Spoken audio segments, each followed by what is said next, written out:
Daily news and analysis. We keep you informed and inspired. This is World Today. Hello and welcome to World Today. I'm Ding Hen in Beijing. Coming up, U.S. and Iran announced framework deal for peace and the reopening of the Strait of Hormuz. G7 leaders meet in France after U.S. and Iran declare agreement to put an end to their war. The European Central Bank raises interest rates for first time since September 2023. UN adopts treaty setting standards for gig economy workers. To listen to this episode again or to catch up on previous episodes, you can download our podcast by searching World Today. First up, the United States and Iran have reached a peace deal. U.S. President Donald Trump says he has authorized the immediate removal of the American naval blockade against the Iranian ports, adding that the Strait of Hormuz will fully reopen. Iran says the two sides will sign the draft of a memorandum of understanding in Switzerland on Friday. Tehran also says it is going to verify Washington's compliance before entering a 60-day period of negotiations on the nuclear program and the sanctions removal. Pakistani Prime Minister Shehbaz Sharif says the U.S. and Iran have declared the immediate and permanent termination of military operations on all fronts, including in Lebanon. So for more, joining us now on the line is Dr. Zhang Chuchu, Deputy Director of the Center for Middle Eastern Studies, Fudan University. So thank you very much for joining us today, Dr. Zhang Chuchu. We know the details of the deal are not immediately available, but what do you think has made the United States and Iran reach this deal? Well, my observation is that in the current situation, reaching some form of written, symbolic, even temporary memorandum of understanding would benefit both the United States and Iran. For the United States, well, Trump always wants a symbolic document and ceremony to establish a diplomatic achievement for himself. And at the same time, I think he also needs some positive news to share to his people and also to stabilize international energy supplies and curb the inflation. And we should not forget that currently the United States inflation in May already reached a 3-year high. And as for Iran, I think its economy and people's livelihoods are already in dire straits over the past few months. So it also needs a temporary buffer, a temporary ceasefire. Furthermore, I think both sides claimed victory in their own countries, and thus they both hoped to present the memorandum of understanding as a sort of political achievement. With regard to the situation at the Strait of Hormuz, do you think this key waterway will certainly reopen because President Trump has said so? Are there remaining uncertainties?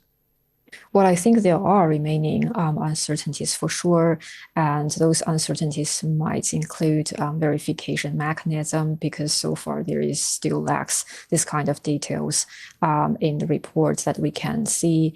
And also other uncertainties can include domestic political pushback in both sides and the risk of hardline actions by hardliners or non-state actors. But I think there is still a strong likelihood of an improvement of the situation there, not because President Trump has said so, but because during the period of negotiation, actually both sides postponed more significant issues of contention, such as the nuclear issue, to later stages. And they mainly focused on the Strait of Hormuz. So the United States urgently needs the Strait of Hormuz to reopen because it can demonstrate Trump's diplomatic achievement, and also it can ease the persistently high oil price. And as for Iran, on the other hand, it hopes that the United States will not continue its blockade of its ships. And not just Iran and the United States, but many other countries around the world are also paying close attention to the Strait of Hormuz issue. And my observation is that recently the differences between the United States and Iran on the Strait issue have actually narrowed down. So I think the Strait crisis is likely to see a significant improvement in the near future. A relevant issue is about, the oil markets or the global energy markets. Markets have basically responded positively. Oil prices have declined on the news of this deal. So, can we expect a faster return to normalcy for energy markets? Well, right now, actually, we have already seen that the oil markets have already priced in reduced immediate risk, which explains the drop in oil prices. And in the long run, we can see that shortly beforehand, the United Arab Emirates has already expressed a strong intention to increase its oil exports. And after that, a lot of OPEC members, including Saudi Arabia, Algeria, for instance, they have also expressed the same intention. However, I think currently, if we talk about the medium term, let's say over the next few weeks, I think for normalization is still there are still a lot of uncertainties regarding full normalization because that needs verified, sustained de-escalation over weeks. And also, people would like to see clear signals that neither side intends to use the strait as leverage again. And also, there needs to be resolution of the broader conflict drivers. And so far, since there are still a lot of fundamental difference between the two sides, so I think there are still a lot of uncertainties. The day before the announcement of the deal, Israel was still, militarily attacking the southern suburbs of Lebanese capital Beirut. As a matter of fact, Israel has, pushed its invasion of Lebanon deeper than at any point in over a quarter of a century or so.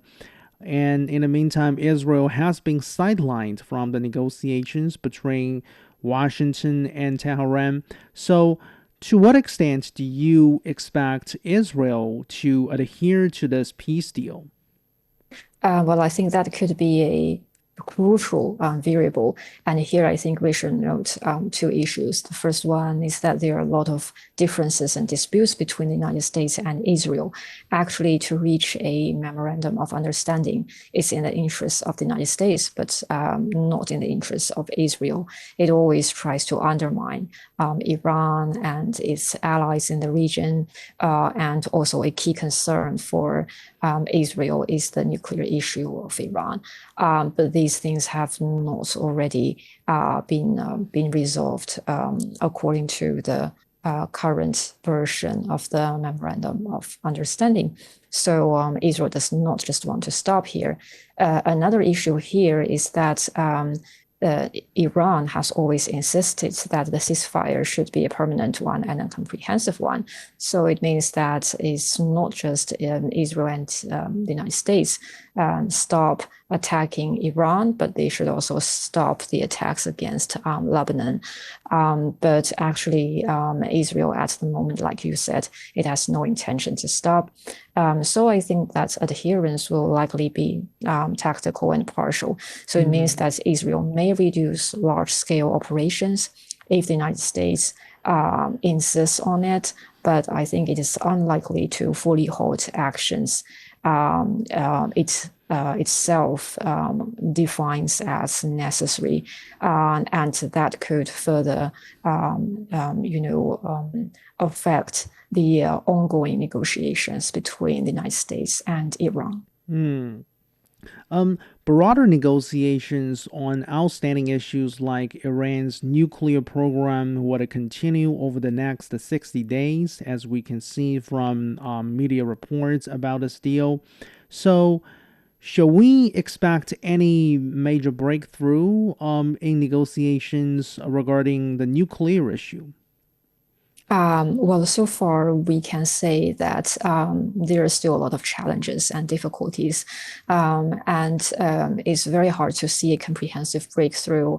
And the reason is that there are fundamental differences between the two sides. Because as for the United States, it always insists on zero nuclear of Iran. However, Iran does not intend to make this kind of compromise. And also, we can see that recently Iran has already claimed that the Memorandum of Understanding is a victory of Iran. So in this kind of context, it is very unlikely, and Iran does not intend to make significant concessions on those key issues. And last but not least, there is the problem of distrust between the two sides, because Iran does not trust that the United States want a permanent ceasefire, since the United States still has placed a lot of troops around Iran. So that is why Iran right now remains a very cautious attitude. So I would say still there are a lot of difficulties regarding this issue. Now, some say the deal is likely to return the region to a status that existed before the war. What is your take on this? Well, I think that first of all, the conflict has not yet come to an end, since we just see a memorandum of understanding, which is likely to be reached. And also the two sides, they have actually placed a lot of differences to a later stage for a new round of negotiations. So I think there are still a lot of uncertainties. And even if we see that there is a de-escalation of conflict, I would say that there are a lot of changes that have already taken place in this region. For instance, we can see that there is a deterioration of relations between Iran and its neighbors, especially the Gulf region. Also, Israel and Iran, their problems are very hard to be resolved. And also the United States, although it has a lot of allies in the region, right now a lot of Gulf countries, they question the United States by saying that it seems you prioritize Israel to us. So in this kind of context, I would say the geopolitics of the region is changing at this stage. Do you agree that for the United States, the war was a strategic failure, even though Washington might have enjoyed a certain level of, tactical success? Why or why not?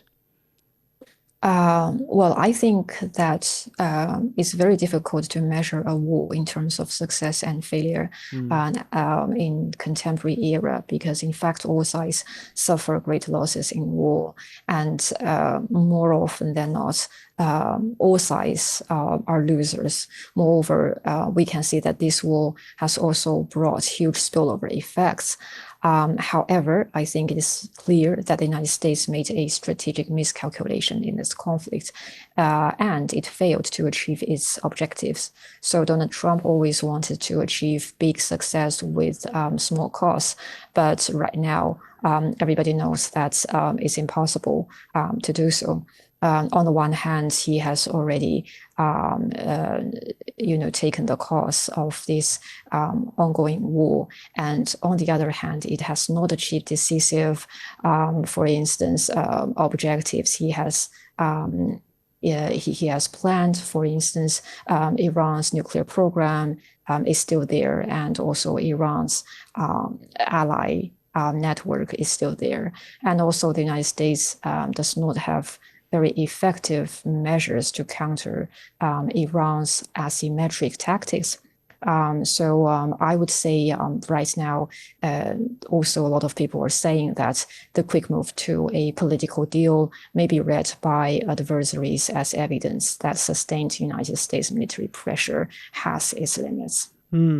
Thank you very much for joining us and for your analysis. Dr. Zhang Chuchu, Deputy Director of the Center for Middle Eastern Studies, Fudan University. This is World Today. Stay tuned.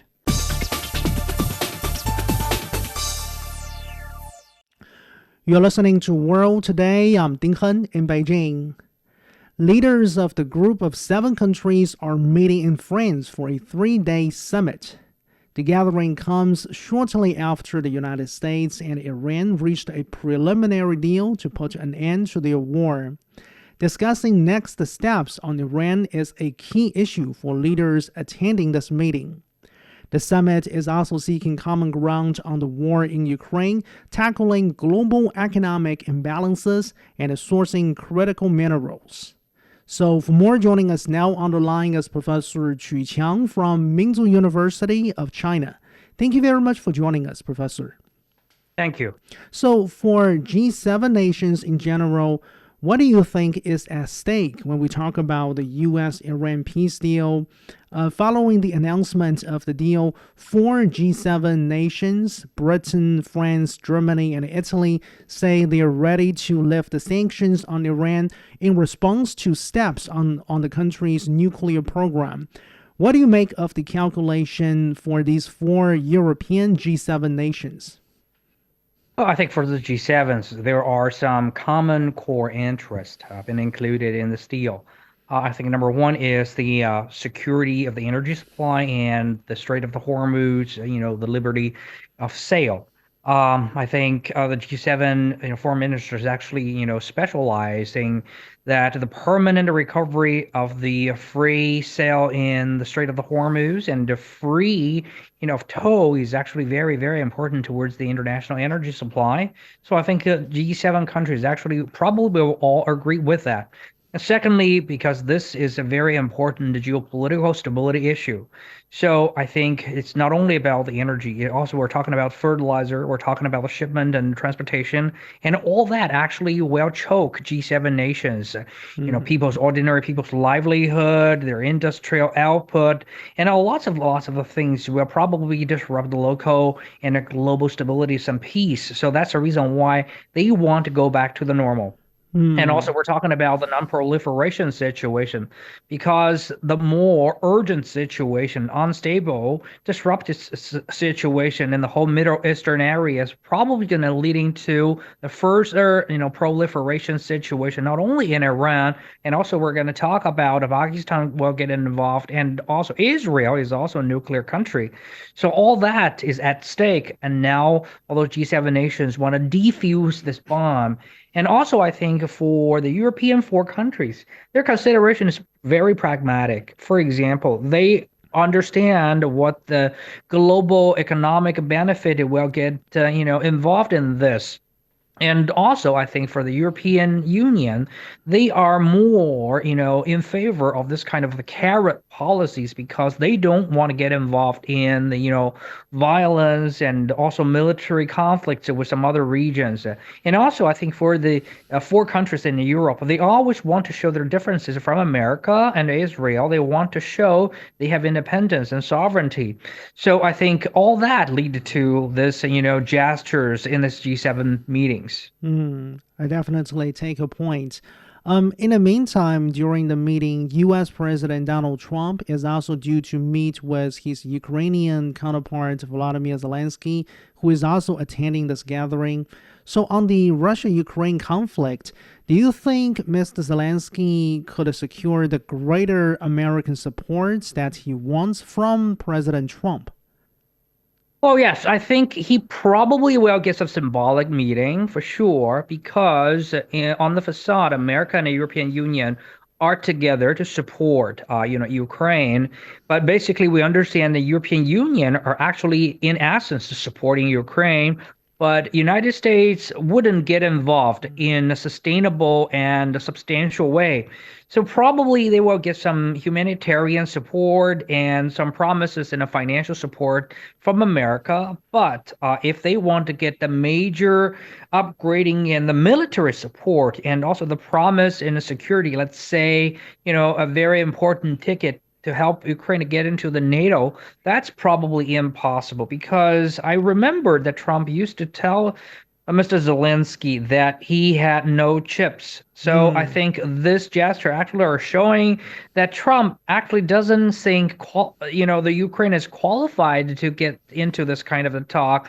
And also, he don't want to get into another mess anymore. And also, I think, G7 nations also have a very different stance from America. And Trump, everybody knows, Trump doesn't like Macron, doesn't like Germany, doesn't like von der Leyen. He think that these European countries are just another branch of democratic parties in Europe. So he don't want to stand in the same line with them. That's the reason why when France and Germany and Italy try to support Ukraine, United States will always want to show, okay, I'm going to keep a distance from this whole mess. I want to have some different agenda. So I think this kind of the gaming situation will make Ukraine's situation in a bit of a dilemma. Yeah, this famous quote from Mr. Trump, "You have no cards," took place in a particular Oval Office meeting sometime last year. It's world famous. So, in the meantime, French leader Emmanuel Macron is seeking to use his country's presidency of the G7 to push for actions on global macroeconomic imbalances. France has framed this issue as a shared responsibility in that quote, China overproduces, the United States overconsumes, and Europe under invests, unquote. What is your take in this regard? I think Macron is smart because this is kind of framework. It basically are saying, okay, we have a problem, but everybody have a part in this. So don't blame each other. Let's work together. Well, when they say, okay, China have been overproduced and America have been overconsumed and Europe has been underinvested. So basically, he's been creating this kind of a so-called common stance or common space for everybody to talk to each other instead of just to blame some individual countries. And also, he tried to improve and push forward the pragmatic cooperation based on that.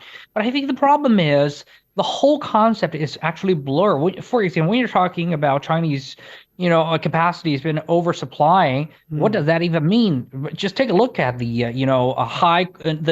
high technology and new quality, productive forces in China. It's been, in shortage. You just take a look at the Chinese export of, high-end devices, digitalization, and EV. The numbers are soaring up because the whole world is needing it. So which part has been oversupplying? You need to have, a specific number. And when America are saying they've been overconsumed, just take a look at how expensive the things in America and how ordinary families try to cut their daily expenses. They're trying to tough it through. Where do you mean they overexpended? So actually, these are just some concept to try to put people together. And also, how can you coordinate everybody's, policies between all the sides? Maybe let China to reduce its capacity or ask American ordinary families to even spend less on their daily groceries and also to save the money to put into the Europe. Come on, nobody's a fool.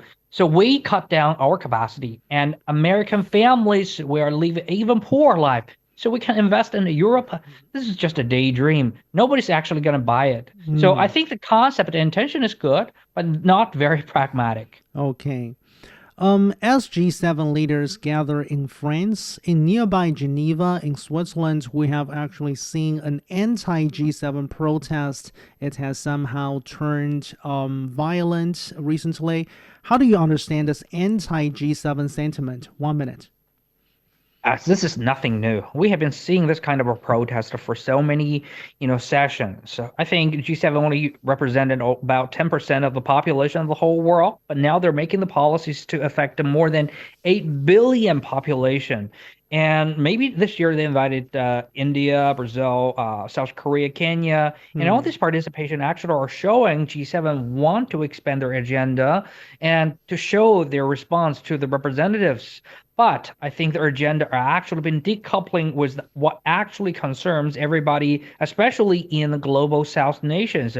What does an ordinary person, what does an ordinary family actually care about their jobs, about inflation, about public, service products in the global South nations instead of just the people in the G7 countries? So this is kind of a double standard, are still, dragging everybody away from each other. That's the reason why some extremists and, opportunists try to take advantage of the event and hijack all the agendas and see G7 as an amble of the imperialist. So we don't like this violence, but Yes. there's not getting us anywhere. Yeah. But G7 really want to relax and think about how they're going to improve their agenda and Thank you solution. very much. Professor Qu Qiang joining us from Minzu University of China. You're listening to World Today. We'll be back. Welcome. I'm Elaf Elad, economics professor and member of the Data Science and AI Center at New York University, Shanghai. On the World Today program, you can find in-depth and impartial insight, as well as critical commentary on key trends in the Chinese economy, financial technology, business, and blockchain. To prepare for the world tomorrow, join me on World Today. You're back with World Today. I'm Ding Hen in Beijing. The European Central Bank raised its key interest rates by 25 basis points in line with market expectations. This is the ECB's first rate hike since September 2023 aimed at curbing inflation. It is also the first by a major central bank in response to the conflict in the Middle East. With regional tensions ongoing and energy prices surging, the inflation of the EU bloc hit 3.2% in May, its highest level since September 2023, and well above the European Central Bank's 2% target. The ECB has now raised its 2026 inflation forecast from 2.6% to 3.0%. So for more on this, my colleague Zhao Yang spoke with Dr. Wang Yaojing, Assistant Professor of Economics from Peking University. Professor Wang, thank you very much for joining us. The ECB has raised the interest rates for the first time since 2023. So how would you interpret the European Central Bank's policy decision? What are their main considerations behind it? Well, the ECB is signaling that price stability remains its primary mandate. So the Eurozone inflation reached 3.2% in May, right? Significantly above the ECB's 2% target. So although the Eurozone growth remains relatively weak, but the recent surge in inflation is mainly driven by higher energy prices and geopolitical tensions. And this has raised concerns that inflation could become more persistent than previously expected. For example, higher energy costs could spread into broader consumer prices and wage demands by driving up input prices. And more importantly, the ECB has revisited its inflation forecast upward for 2026. So suggesting that the policymakers believe inflation risks are no longer merely just temporary. So this increases the urgency of maintaining credibility in the fight against inflation. And as you mentioned, energy prices appear to be the main driver of inflation. So can higher interest rates effectively address an inflation problem caused by the geopolitical conflicts and supply shocks? And what will be the possible impact on the European economy? For the first question, the answer will be not directly. So when inflation is driven primarily by geopolitical conflicts, energy disruptions, or other supply shocks, interest rates are a relatively limited tool. So the ECB cannot produce more natural gas or reopening shipping routes or resolve geopolitical tensions. What higher rates can do is to prevent those external shocks from spreading into the broader economy. So policymakers would worry about second round effects, where firms passing these higher energy costs into prices across many sectors, and workers then demand higher wage increases, and the households and businesses beginning to expect permanently higher inflation. A moderate rate hike would want to cool this demand and slow credit growth and anchor the inflation expectations so that a temporary energy shock does not become a sustained inflation process. And Europe is facing a difficult balance between controlling inflation and supporting growth. So how much economic pain is the ECB willing to tolerate to bring prices under control? Well, as we said, the price stability remains the ECB's primary mandate. So the ECB is signaling that it's willing to tolerate a certain degree of economic pain to bring inflation under control. However, they also recognize that the current inflation pressure are being driven largely by higher energy prices and those geopolitical tensions rather than overheating economy. So this means that raising interest rate too aggressively would weaken growth without fully addressing the underlying source of inflation. So the ECB's recent 25 basis point rate increase suggests a very cautious approach. So policymakers are signaling their commitment to fight inflation while trying to minimize the impact on economic activity. So if inflation continues to rise or spread more broadly into wages and services, they might accept a greater economic slowdown. And the U.S. inflation rate also climbed to 4.2% last month. This is even higher than the Eurozone's. So do you think the Federal Reserve and the ECB are facing similar challenges? Well, while both the ECB and the Fed are dealing with the very above target inflation, the underlying drivers are somewhat different, which means they face different policy challenges. In the United States, inflation is driven more by domestic factors, including the very resilient consumer spending, a strong labor market, and relatively robust economic growth. So by contrast, inflation in Europe is more heavily influenced by external factors.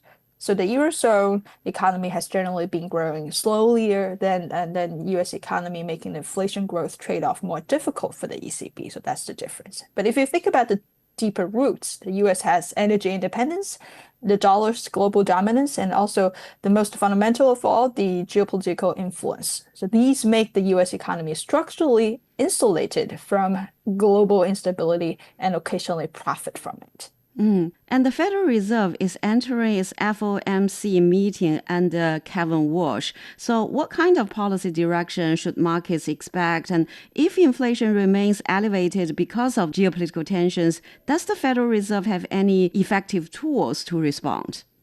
Well, historically, central banks prefer not to hike interest rate in response to these temporary supply shocks, because doing so cannot really lower the global price of oil and reopen shipping lanes. But most analysts expect the Federal Reserve to remain in a higher for longer stance rather than just immediately launching another aggressive tightening cycle. If inflation remains elevated because of geopolitical tensions and higher energy prices, the Fed's first response is probably likely to be patient, delaying rate cuts and maintaining restrictive monetary conditions until it becomes clearer whether the shock is temporary or persistent. And the overall US economy activity and employment data shows very strong resilience, but if higher energy costs starting to push up wages and service prices and inflation expectations, the Fed would use the tools to keep the monetary policy tight for longer. And the majority of Americans are deeply concerned about the economy. A lot of people say the incomes are not keeping up with inflation, driven in large part by escalating energy costs and higher tariffs. Some say if we look at the consumers, it's being described as the K-shaped market. The people who are well off are doing very well. They are increasingly driving the consumer spending as well. But the people who are not, they are going in the other direction. So do you agree with this? Yes, I think there is considerable evidence of a K-shaped economy. So the aggregate number looks relatively healthy, but they mask the growing differences across households.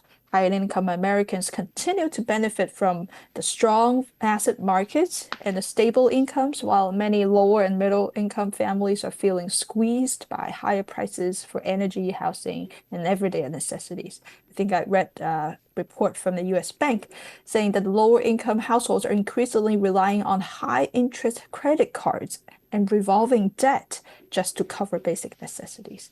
So the result is an economy where consumer spending remains strong overall, but the benefits are distributed very, very unevenly. And Professor Wang, so what do you think are the biggest risks for global energy market and inflation in the second half of this year?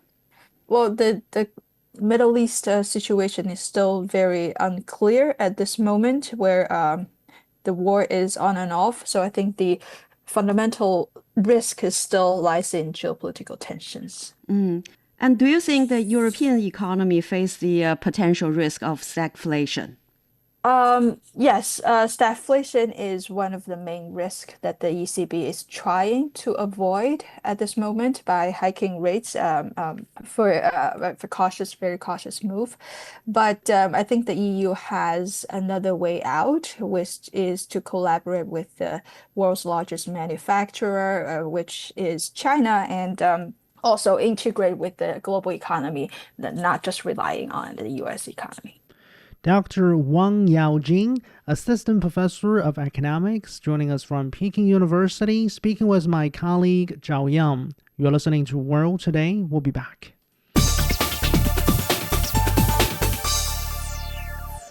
You're listening to World Today. I'm Ding Hen in Beijing.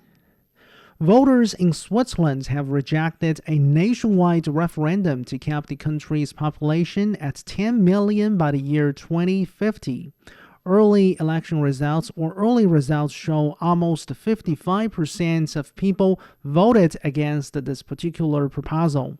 The outcome reflects a preference to maintain economic ties with the European Union over concerns about immigration and rising housing prices. The Swiss government has urged the voters to reject this cap proposed by the right-wing Swiss People's Party. So for more on this, my colleague Dou Hongyu earlier spoke with Dr. George Zagopoulos, Senior Research Fellow at CIFE, a European research organization. Dr. Zagopoulos, what do you think motivated the Swiss People's Party to propose capping Switzerland's population at 10 million by 2050? What problems was the party seeking to address? I would start by saying that immigration is on the political agenda of center-right and right-wing political parties, and they try to capitalize, take into account that several people in different societies are not particularly satisfied with migrants and with the arrival of a rising number of immigrants from different countries. Together with these economic problems, especially in the real estate sector, can be added into the reasons why right-wing political parties tend to overemphasize on the migration problem. And within this context, the relevant political party in Switzerland proposed this referendum in order as much as possible to tackle the challenge of migration in Switzerland. Immigration. Now, Switzerland's population has risen from 7.3 million to 9.1 million since 2002. 27% of its population is non-Swiss citizens. Does it pose any long-term challenges for the country? This is a very important question that can be outlined through different prisms. On the one hand, there are people suggesting that the arrival of immigrants in a country like Switzerland is to be criticized for higher prices. On the other hand, however, there are others suggesting that immigrants themselves play a catalytic role as far as the national economy is concerned. So it's important, in order to highlight the debate, to focus on both perspectives as far as this challenge is concerned. It's difficult to opt for the one or the other option. I would say that it is significant to take both into account in order to have an objective overview of the situation. Now, 55% of voters reject the proposal for a population cap. So apart from economic factors, what else do you think persuaded a majority of Swiss voters to stand against it? Well, to start with, I wouldn't say that the result is overwhelming. So the result shows that the society certainly rejected the idea for a cap in the population, but remains divided generally on the general proposal. The reason why the majority voted for a rejection of the cap, I would say is mainly relevant to the main attitude of Switzerland in international affairs and its perception on how it should operate as far as its economy is concerned. So these two main reasons, I believe, were the ones that finally shaped the result, the determination of most citizens to keep the character of Switzerland as it is, plus the fact that they believe that migrants play an important role in revitalizing the national economy. Mm-hmm. Some are worried that a potential cap on population could harm Switzerland's economic relations with the European Union. So how dependent is the country on economic ties with the EU? Yeah, this is a very important question. I think that fears in that regard had been overemphasized because the economic collaboration between the two is strong and would remain strong irrespective of the result of the referendum. The European Union is the biggest trading partner for Switzerland, and Switzerland is the fourth the most important trading partner for the EU after the United States, China, and the United Kingdom. So economic ties would be strengthened anyway, but certainly a result that would favor a right-wing agenda wouldn't necessarily be endorsed by the European Union. And that's why the European Union welcomed the result of the referendum. But apart from that, I would see that economic collaboration would have normally continued. And if this proposal were passed, how will that harm Switzerland's economy since its economic ties with EU would be hurt? Well, from the perspective of what several people are suggesting, it would deteriorate conditions for citizens from different countries to go to Switzerland and work there, as it is currently the situation. And that's why several people had been skeptical about the proposal. But still, the population cap itself wouldn't necessarily mean that exceptions would not exist. But we have to comment on what we have right now, which is the fact that the proposal has been rejected. That means that Switzerland will keep its character as it is. In my opinion, Switzerland would anyway remain as a paradise, if I could say it so, for people to work in different sectors, especially in sectors which are anchored to innovation and technology, irrespective of the political debate. But as 45% of voters supported the proposal for a population cap, does it mean Switzerland has the tendency to be more and more protective? Yeah, this is a very good question. That's why I mentioned before that it seems to me that the country is divided, although the majority voted against the proposal. I wouldn't say that the main reason why 45% of people in Switzerland were in favor of the proposal were necessarily linked to their interest to see their country become a protectionist country. I would rather see some political elements in their attitude to support the proposal. But certainly, if the proposal would have been accepted, the economy of Switzerland would have entered a period of some adventure, if I could say, with uncertainty as far as where it would lead, taking into account that no more workers from different countries would be theoretically welcome to work in Switzerland. Then what practical solutions can Switzerland explore since issues like high housing costs and crowded transport still remain unsolved, although the proposal was defeated? This is another very important question, and this problem is not only linked to the Swiss economy, it's linked to the economy of different European countries. Infrastructure projects are very important in order for construction activities to be strengthened in Switzerland, and this can perhaps in the future push prices a little bit down. And certainly the role of the government will be important in helping, especially the younger generation, to cover the rising housing costs and so on and so forth. At the same time, of course, infrastructure projects to be realized, There is a big environmental debate which is continuing in Switzerland. So there are some reactions in that regard. It is a debate which is ongoing, but the problem is there, and the government of Switzerland needs to find solutions in order as much as possible to mitigate the effects of the housing crisis, which is persisting.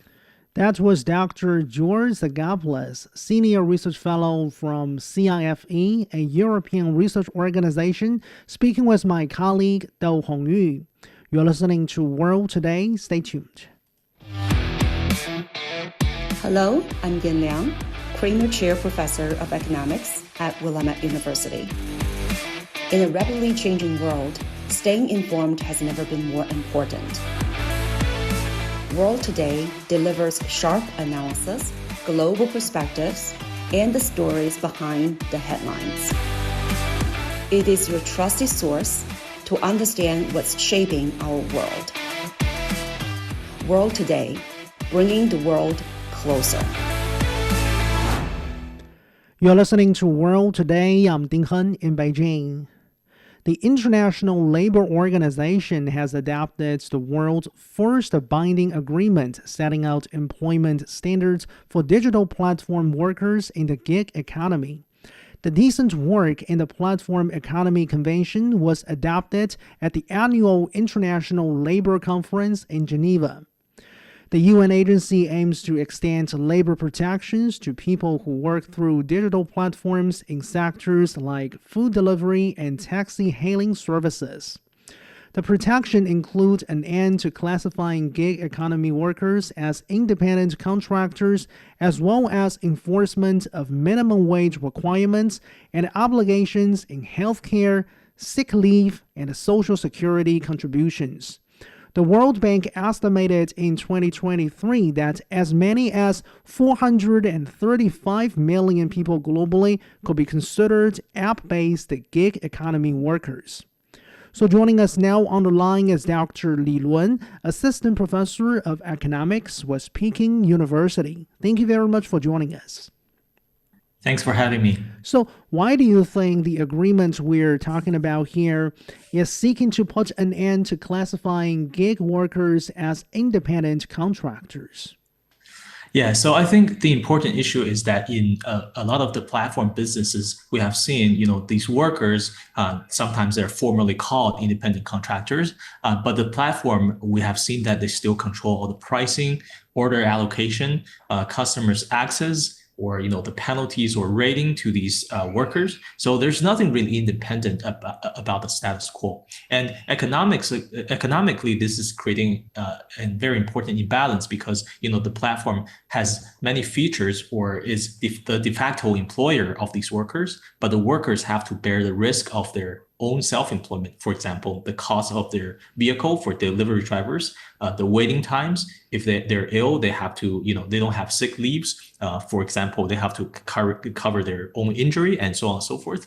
So I think this classification really matters because it determines who is going to pay for the social safety net. If the workers are treated as fully independent, the platforms could avoid these obligations regarding to the sick leave, accident insurance, unemployment protection, and so on and so forth. So I think the core question is that, is not just about the wording, it's about, who covers the responsibility and also the liability of these labor protection. So what is the prospect for the convention to be ratified by individual countries or individual economies and incorporated into their own national laws? Yeah, so I think there's a meaningful prospect because we have seen, the adoption by a very important international labor organization, but it's a signal, it's a political signal, but it doesn't automatically guarantee that it's going to be adopted in different countries. Individual economies still need to, justify and also translate this legislation into their national law and also to provide the required enforcement mechanism. And also we probably will see some economies are likely to move faster, especially those who are already having, experimented or have matured with the platform worker regulation, such as in parts of Europe and Latin America.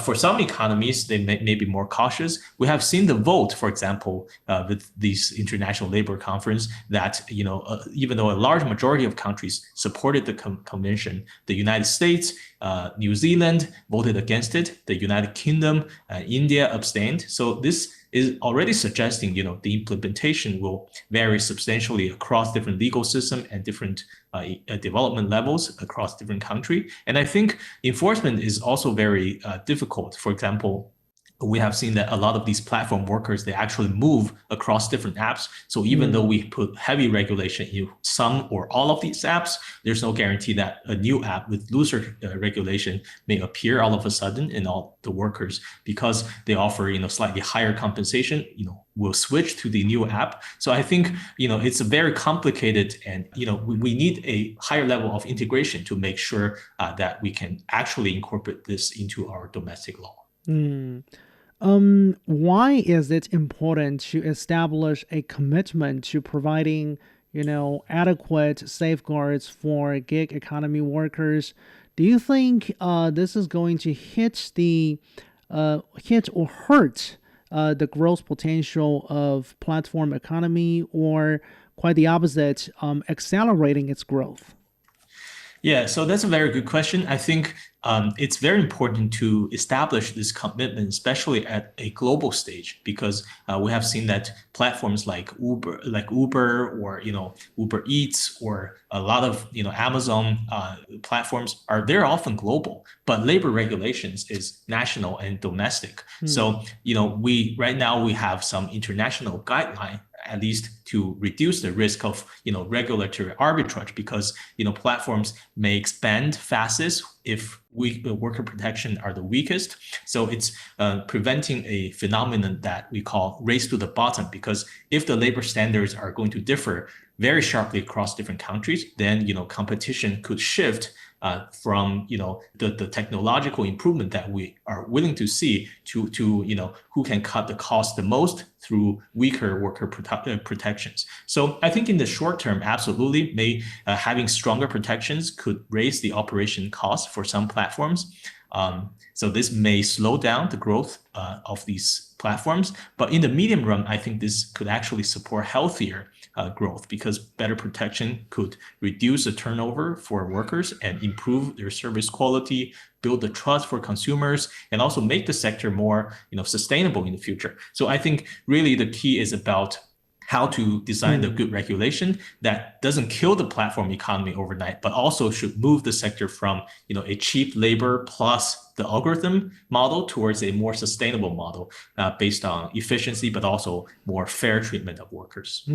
Yeah, striking a balance between these two things, between these two goals. So globally, as I mentioned earlier, there could be as many as 435 million gig economy workers. That was the number in 2023. To put this figure into perspective, the entire population of the European Union is almost 450 million. What do you think this tells us about the global development of gig economy in the present day? And looking ahead, do you think the global number of gig economy workers will further increase? Yeah, so I think the scale at this point is already striking because we're seeing, as you mentioned, the gig workforce almost comparable to the population of the European Union. But I think in the future is probably going to increase a lot because the platform work or the gig work, I think it's just a redefinition of what we understand as work, right? Because in the future we may not need to be working full time because our work could be assigned by these algorithms for better efficiency. So I think a lot more of us could be designed or categorized into gig workers because, for example, they don't have to work full time and they only need to work for several contracts for a day and they could, support for the living. But it's not necessarily a good thing because, having more of these population defined as gig worker also could mean greater exploitation from the platforms. And for a lot of workers, especially young people, I think the job ladder, the growth for their work is also very important. So we need to have a job that's healthy for them to grow into the future, and when they turn old, they could also earn a very decent income. That's why we're providing a better safeguards for their worker or labor interests. But thank you very much for joining us, Dr. Li Lun, Assistant Professor of Economics, joining us from Peking University. That's all the time for this edition of World Today. I'm Ding Han in Beijing. Thank you so much for listening. Bye for now.